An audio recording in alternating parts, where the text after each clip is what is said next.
Yo, what's good, Hidden Blade homies? Strap in, cause we're parkouring through history to rank the top 10 Assassin's Creed bangers. We're talking sales so big they'd make Templars cry, fan hype louder than Reddit rants, X memes spicier than a tavern fight, and swagger that screams, I'm the GOAT. 4 games are legends, but one's the Animus King Guess Who? It's game review, baby. Grab your hood, smash that subscribe like it's a Templar's face, and let's dive into the chaos.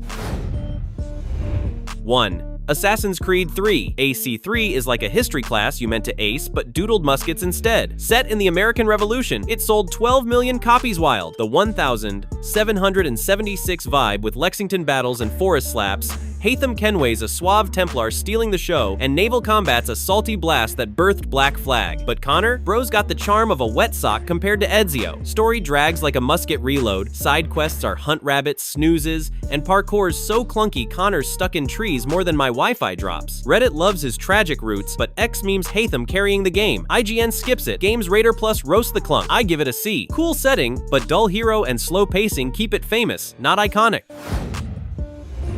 2. Assassin's Creed Valhalla. Valhalla's the Viking feast you gorged on, selling 20 million copies the series' cash cow. England's misty hills are screenshot gold. Eivor's Norse saga mixes Thor myths with axe-swinging chaos. But its bloated side quests like Find a Chicken feel like medieval chores. Stealth's dead. Hidden Blade's a keychain, breaking purists' hearts. Reddit split. RPG fans vibe, classic fans cry over no parkour. X memes the fetch quest grind. IGN ranks it 3rd. Games Radar Plus gives mid props. I slap an A on it. Viking swagger and sales are fire, but bloat and drifted AC roots keep it from S tier.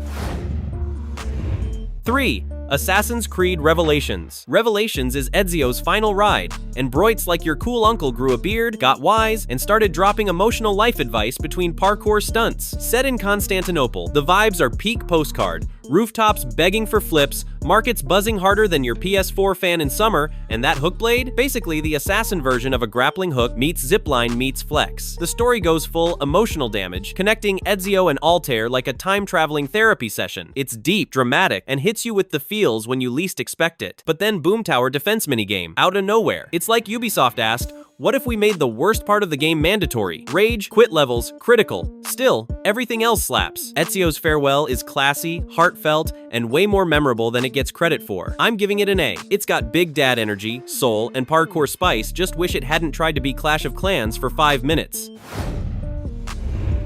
4. Assassin's Creed Odyssey. Odyssey is what happens when AC hits the gym, gets ripped, and says, stealth? Nah, I'm kicking fools off cliffs now. You play as Cassandra or Alexios, but come on, it's Cassandra, a walking Greek statue of sass, muscle, and unbothered excellence. The world's so pretty, it makes your GPU shimmering seas, ruined temples, and sunsets that belong in influencer selfies. Combat's wild, RPG upgrades go hard, and naval battles? Straight up Poseidon cosplay. But stealth? Missing like your aim in an online FPS. It's more God of War, Assassin's DLC than classic AC, and while some story choices are fire, others feel like the writers rolled a D20 and said, close enough. Side quests range from epic drama to please find my goat, she's sad. Still, this game owns what it is: loud, proud, and full of chaos. I'm tossing it an A. It's got swagger, scale, and Cassandra. What more do you need? Just don't expect to sneak your way through it. This ain't your hooded grandpa's AC. 5. Assassin's Creed Unity. Unity is like that party guest who showed up totally trashed, spilled drinks everywhere, and somehow turned into the life of the party by the end of the night. Launch day? Bug City NPCs walking through walls like ghosts, crowds so dense you'd think it's a Black Friday sale at GameStop, and more glitches than your Wi-Fi during a thunderstorm. But then Ubisoft got their act together, patched the heck out of it, and boom, Paris in the French Revolution looks so good, you half expect to see a mime doing parkour on Notre Dame. Speaking of parkour, this game moves smoother than butter sliding off a hot pancake. Stealth missions? Legit sneaky vibes, like you're the ninja your parents warned you about. Story? Starts promising, but then trips on cliches like it forgot to tie its shoes. Still, I'm throwing Unity a solid B because it went from dumpster fire to kind of fire emoji. A wild ride, but not flawless.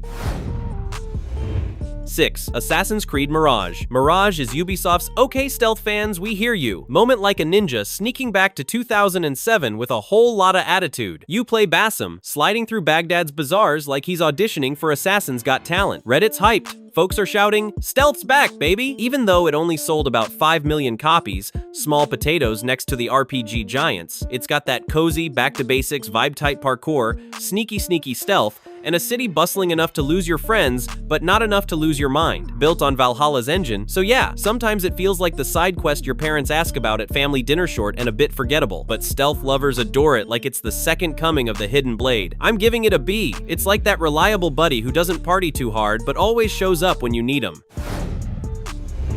7. Assassin's Creed Origins. Origins is when Assassin's Creed looked stealth in the eye and was like, bro, we're done sneaking, let's get RPG crazy. This game dropped a 10 million copy mic drop in ancient Egypt and basically said, hold my camel water. You're Bayek, a guy carrying more emotional baggage than your DMs after a messy breakup, and Aya, his partner in crime who's got that ride or die energy on lockdown. Their story hits so hard it's like getting smacked by a desert sandstorm Reddits crying buckets like they just lost the last season of their favorite show. Egypt looks so gorgeous you'll be spending half your time flexing screenshots on X, and the other half wondering why you didn't sign up for a Nile cruise instead of sneaking around. One second, you're punching crocodiles like they just insulted your mama. The next, you're chilling with Cleopatra like you're on some ancient royal reality television show, spilling all the palace drama. Alexandria's streets are so alive, you half expect the NPCs to start roasting you mid-mission. Inventory management? Oh man, it's a whole vibe. You'll have like 47 swords because why note no room for snacks,